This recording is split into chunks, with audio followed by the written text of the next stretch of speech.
Okay, we're going to continue on with line plots from yesterday, and we're going to use some of the information that we used yesterday to complete this.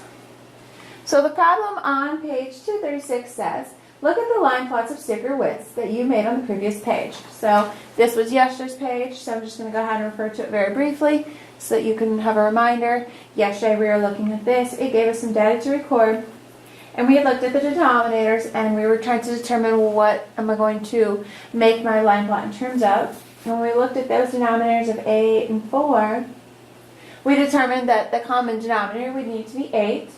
So we drew our line plot in terms of eighths. So intervals from one whole to the next whole, we drew 8 intervals to divide it into eighths. We're using that same information today. And so you can use a picture to help you understand the data in the problem. And so today they've illustrated that same information just using a picture instead of an actual line plot. So it says Kira has 14 stickers that are 1/8 inch wide. So they actually, on my page, have 1/8 inch wide stickers, and they've drawn 14 of them. And they said if I drew that many, it would actually end up measuring 1 6/8 inches. We'll talk about that a little bit more in just a moment. Kira also has 18 stickers that are 1/4 inch wide. And so you can see how they took 1/4, 1/4, 1/4, 1/4 as a whole. So they drew all 18 of them, but then they were able to connect those and turn them into holes. And then you can see the same thing. She has 11 stickers that are 1/2 inch wide. And again, 2 halves are making your full 1 inch. And going all the way across to see how many do I have. So it says you can use a model to help you understand the data in the problem. Line up all the stickers of each width above a ruler. So they've just taken all that stuff and they've lined it up. Now clearly if you're testing or whatever, you're not going to have a ruler, and sometimes our models are not drawn to scale. In this instance they did actually draw to scale, but they don't always draw to scale. So we're going to now talk about how do I compare items, whether they're talking about width or size, how do I actually find the totals of them.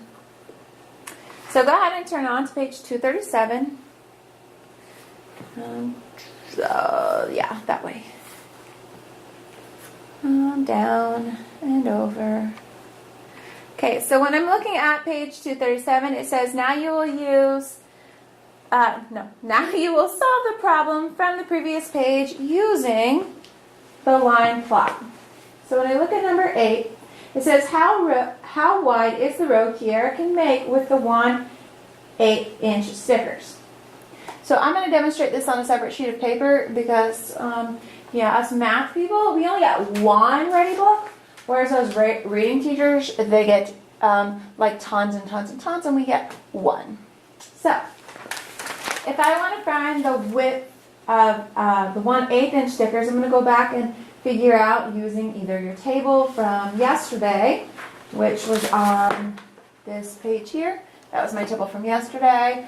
Or I can use the information on page 236 where it actually gives me an amount, 14 1/8, and I can use that as well. So I'm just trying to slide this over so hopefully it's in camera view. Never can tell. Alright, so for number 8, it says how wide is the row Kiera can make with the 1/8 inch stickers. So I'm going to go ahead and number this 8. You can do it in your book if you need to. It really doesn't make a difference, truly. Other than that, I can't write in my book. Now I know that they're 1/8 inch wide. And again, referring back to page 236 that we were just looking at, it said that she had 14 of them. So 1/8 times 14. I'm going to give you a moment. I want you to try that on your own, multiplying the fraction times the whole number, and your denominator would stay the same. When you're multiplying your fraction times your whole number, you're doing your numerator times your whole, which will give you 14, your denominator should stay the same. I want you to look at that number 14/8. What is it that you know about 14/8? Right, you should hopefully recognize that 14/8 is an improper fraction, which means that it can be regrouped into a whole. It is a fraction greater than 1. So think about it as division, 14 divided by 8. Or how many times can 8 go into 14? And hopefully you recognize that 8 can go into 14 one time. And 1 times 8 means I am subtracting 8/8.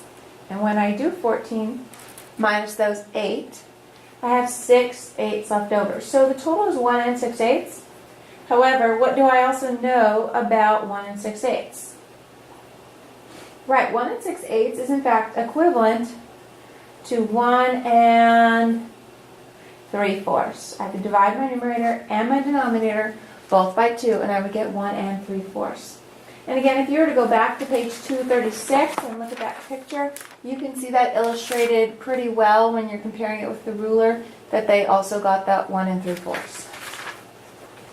So 8 again is 1 3/4. Let's continue on and let's look now at number 9.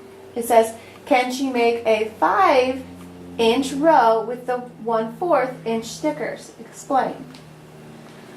Well, we learned on number 8 that I can find the width of the row by multiplying the width times how many stickers I have. So I'm going to do that same thing for number 9. I'm going to multiply my width by the number of stickers and see if it will come out to 5 inches or greater. So number 9, and the width is 1/4. Now again, referring back to page 236. How many 1/4 inch stickers did she have? Right, if you look on, again, page 236, you would see that she had 18. So I'm going to take that 1/4 and I'm going to multiply it by 18. Take a moment and do that on your own. And again, when I'm multiplying a fraction by a whole number, it's the whole number times my numerator.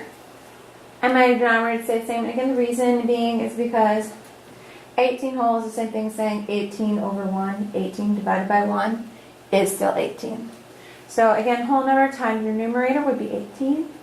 Your denominator stays the same. You get 18/4. Well, what do I know about 18/4? It's an improper fraction. It's a fraction greater than 1, which means that it can be regrouped. So again, look at our division. 18 divided by 4. 4 can go into 18 about how many times? Right, it can go in about 4 times. And I know that 4 times 4 means I took 16 away to regroup into those 4 whole.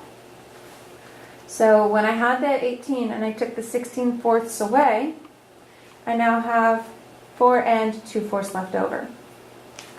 Now immediately you should recognize when I'm going back to the question which says, can she make a 5-inch row with the 1/4? The answer is no, because this is not more than 5. It's less than 5. However, I challenge you to go a step further. We're in 5th grade. What do I know about 4 2/4? Right, 4 2/4 is actually equivalent to 4 1/2. So yes, we have the number, but I really wanted you to see like the full magnitude of what do I also know, because we have to be fluent with these fractions in 5th grade. Okay, so again, let's move on now. Look at number 10. Same concept. Can she make a 5-inch row with 1/2 inch stickers? Explain. So I know I have 1/2 inch stickers. And again, make sure that you're showing this work, whether it's on scrap paper, it's on your paper, wherever it is. And how many 1/2 inch stickers does she have? Again, going back to page 236. Right, she has 11. So take a moment and multiply 1/2 times 11. Pause the video if you need to. When you do that, you should get 11 halves. And again, what do I know about 11 halves? It's the same thing as division. It's a fraction greater than 1. How many times can 2 go into 11? It can go in 5 times. And 5 times 2 means I took away 10 halves. 11 minus 10, how much is left over? Right, 1/2. So my answer here, as far as the math goes, is 5.5. But again, go back. What is the question asking you? It says, can she make a 5.5 inch row with the 1/2 inch stickers and explain? Not really enough room to explain, but can she? Right, yeah, she can, because she will actually have 5.5 inches. So yes, she can, because she has 5.5 inches worth of stickers. Look at number 11. Number 11 says, which sticker width does Kira need to make a 5-inch row? And when we just did the math, we looked at the 1/8 of an inch, and we only had 1 3/4 total, so the 1/8 of an inch didn't work. We looked at the 1/4 of an inch, and that total came out to 4.5 in number 9, and that didn't work. And then we moved on to number 10, and we looked at the 1/2, and when we multiplied that out, she had 5.5. So which width does Kira need to make the 5-inch row? She needs the 1/2-inch stickers. So the next part of that says, how many of these stickers does she need, and explain. I like this question because it sort of reminds me of like a part A, part B. With this first, which one does she need being your part A, and here's your part B. And we talk about this all the time on a test. If you don't get part A right, part B is going to be wrong as well, because usually you use your answer from part A to answer part B. So again, how many of these stickers does she need? Well, I know that she wants a total of 5 inches, and each sticker, time you divide, each sticker is 1/2 of an inch. So your 5 inches divided by 1/2-inch stickers. And how do I divide a whole number by a fraction, by a unit fraction? Right, I can do the reciprocal. So I'm going to keep my 5, change my division into multiplication, and then flip my reciprocal. The reciprocal of 1/2 is 2 whole. Again, keep, change, flip. How many stickers does she need? She needs 10 stickers. Let's move on now and look at number 12. Number 12 said, how did the line plot help you to understand the answer in problem 11? Now obviously there's just a couple different answers you could have on that. So now might be a good time to let's just pause and actually talk about it. And in our discussion, hopefully we should realize that the line plot will help us because we can see the actual measurements as it's going up the scale. I was also able to use that ruler comparison. There's another thing that I might point out, which is that when I was doing that, it was easy for me to see how many of the widths of stickers she had. So I was able to easily multiply the number of the width to find each possible row and kind of compare it. Remember, we were doing the number of stickers times the width, so it's easy for me to identify that information. Okay, look at number 13. Number 13 says, give an example of another question that can be answered using the line plot. Include your answer. So again, there's many different things. This might be a good time to pause and let's discuss what the different things that I could do are with that information. Now I'm going to look at this line plot and I'm just going to give you some different ideas of things that we could do.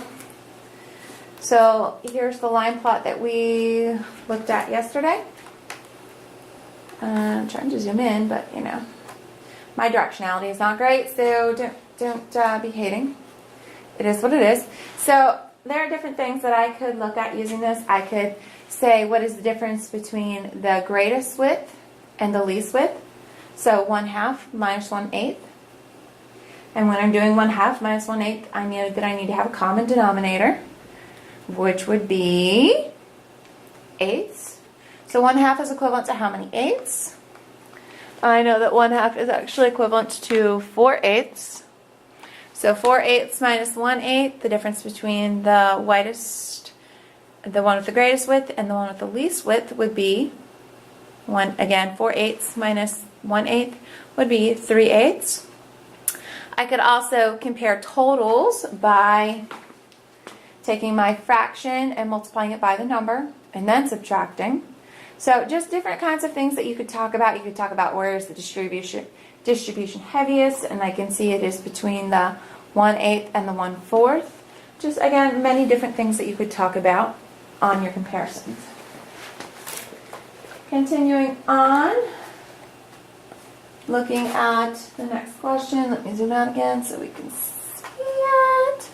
Okay, number 14 at the bottom.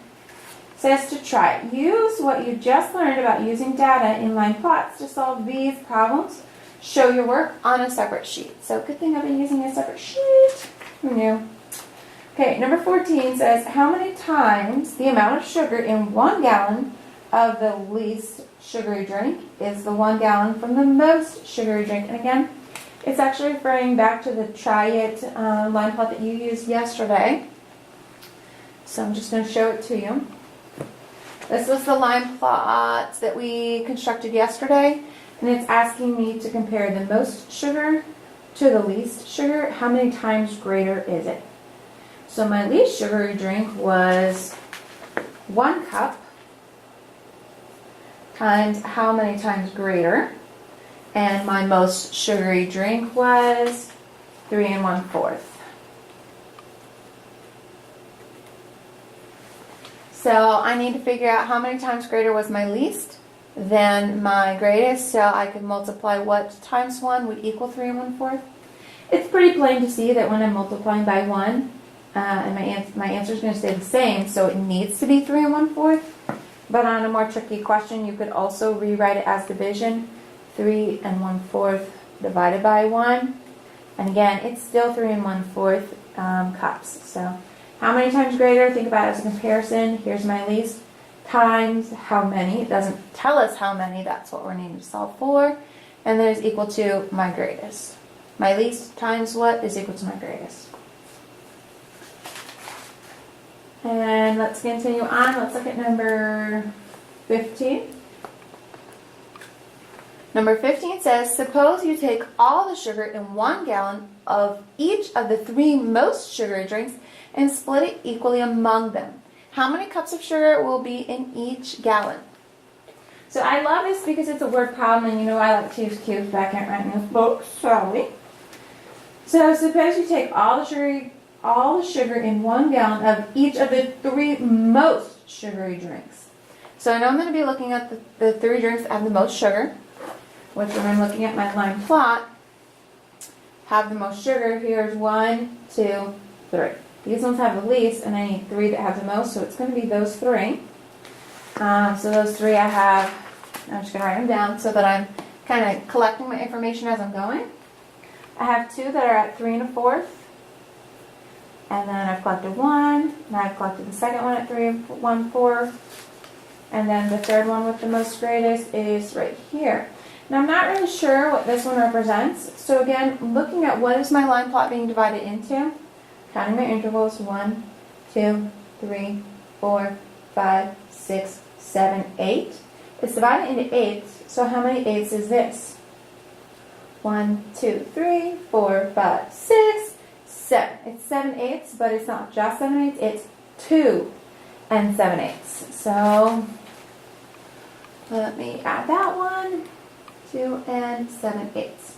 So that is the 3 greatest amounts of sugar in my sugary drinks, which probably is like a Coke or like a Dunkin' Donuts sweet tea, if you will, because it's fabulous. But anyways, all right, get me back on task. All right, so suppose you take the 3 most sugary drinks and you split it equally. So when I'm talking about splitting something equally, I'm talking about redistributing it equally. And in which case, what operation am I doing? If I'm splitting something equally, I'm dividing. So I'm going to take those 3 and I'm going to divide it to split it equally. So order of operations should tell me that I need to add my 3 together first using groupings. And then I'm going to be dividing equally. Well, how am I going to show that I'm dividing it equally? Right, I need to be dividing by 3 because I combined my 3 sugary drinks together. And now to divide it equally, I need to be dividing equally among those 3 drinks. So what I need to do first is I need to add together those 3 drinks. And I know that anytime I'm adding or subtracting fractions, I must have a common denominator. And again, we only use a common denominator for addition and subtraction. Addition and subtraction. We don't use it for multiplication and division. I only need it for addition and subtraction. So again, my common denominator, I'm going to look for, I have 4, 4 and 8. So these can all be divided into 8. So I'm going to rewrite these with my common denominator of 8. And you go ahead and do that as well. I'll give you a moment, so you can pause if you need to catch up. What did I do to go from 4 to 8? Well, I know that since I'm going from a smaller to a larger, I multiplied by 4 times what is 8? Right, I multiplied by 2. And what I do to my denominator must also do to my numerator. So 1 times 2 is 2. In other words, 3 and 1/4 is equivalent to 3 and 2/8. I'm going to do the same thing here. 4 times what is 8? 4 times 2. What I do to the bottom must also do to the top. So 1 times 2 is 2. And this one's already in terms of 8, so what am I going to do?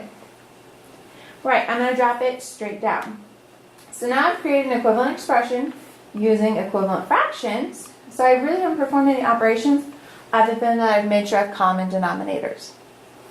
So how do I add together mixed numbers now that I have my common denominator? Right, very first thing I'm going to do is I'm going to stop and I'm going to look at my numerators. I have 2, 2, and 7.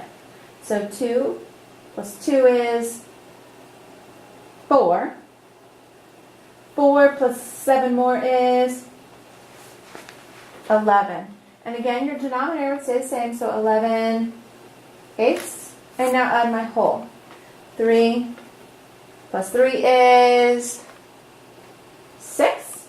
Plus 2 more is 8. Again, drop down those groupings because I'm not quite down there yet. And then eventually I'm going to divide it equally among my 3 sugary drinks. But I want you to take a moment and look at this mixed number. Figure out what you noticed about that mixed number. Maybe pause here to discuss. Right, I should notice that it is a mixed number with an improper. I have a whole number here, but I also have a fraction greater than 1 here, so I need to regroup. How many times can 8 go into 11? Right, hopefully you'll notice that it can go in one more time. And when I do that, 1 times 8 means I took away 8. So I had 11 and I took away 8 eighths to give me that whole. So 11 minus 8 is 3 eighths. And then again, creating that equivalent expression divided by 3. So when I regrouped my whole, I now have how many whole? Right, I have 9 whole and 3 eighths divided by 3. So just like we did when we did our conversions and we had those fractions and a whole number, I need to be dividing by my whole number and I need to be dividing by my fraction.